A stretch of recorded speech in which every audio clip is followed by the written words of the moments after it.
Selamat pagi, salam Fransiskus berjiwa besar.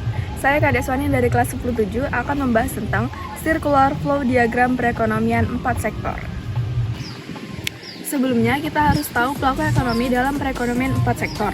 Pelaku ekonomi dalam perekonomian 4 sektor itu ada rumah tangga konsumen atau RTK, rumah tangga produsen atau RTP, pemerintah, dan masyarakat luar negeri. Definisi yang perlu kita ketahui sebelum membahas circular flow ini adalah pasar input dan pasar output. Pasar input adalah pasar faktor produksi. Faktor produksi dalam pasar input adalah ada alam, tenaga kerja, modal, dan pengusaha. Masing-masing faktor produksi ini akan mendapatkan balas jasa.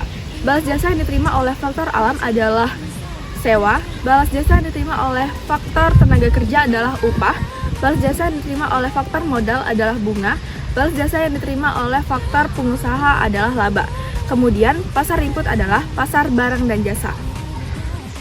Lanjut, saya akan membahas diagram perekonomian 4 sektor. Dimulai dari yang pertama, rumah tangga konsumen, menjual faktor produksi kepada rumah tangga produsen.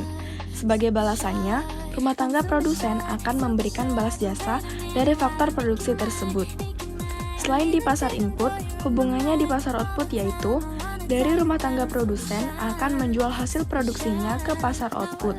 Kemudian, dari pasar output disalurkan ke konsumen sebagai pengguna. Sebagai balasannya, rumah tangga konsumen akan membayar atas barang atau jasa dari rumah tangga produsen. Lalu hubungannya dengan pemerintah. Pemerintah memberikan dalam bentuk subsidi kepada rumah tangga produsen dan rumah tangga konsumen. Lalu, rumah tangga produsen dan rumah tangga konsumen akan menyetorkan pajak kepada pemerintah. Kemudian hubungan pemerintah dengan pasar input dan output. Dari rumah tangga konsumen dan rumah tangga produsen melalui pasar input menyediakan faktor produksi. Lalu pemerintah memberikan balas jasa. Melalui pasar output, pemerintah menyediakan barang atau jasa kepada rumah tangga konsumen dan rumah tangga produsen. Lalu, rumah tangga produsen dan rumah tangga konsumen memberikan balas jasa. Selain itu, pemerintah juga membeli barang dari rumah tangga konsumen dan rumah tangga produsen. Lalu, pemerintah membayar kepada pasar output dari barang-barang rumah tangga konsumen dan rumah tangga produsen.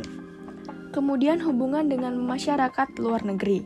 Hubungannya dengan pasar input yaitu sebagai penyedia faktor produksi.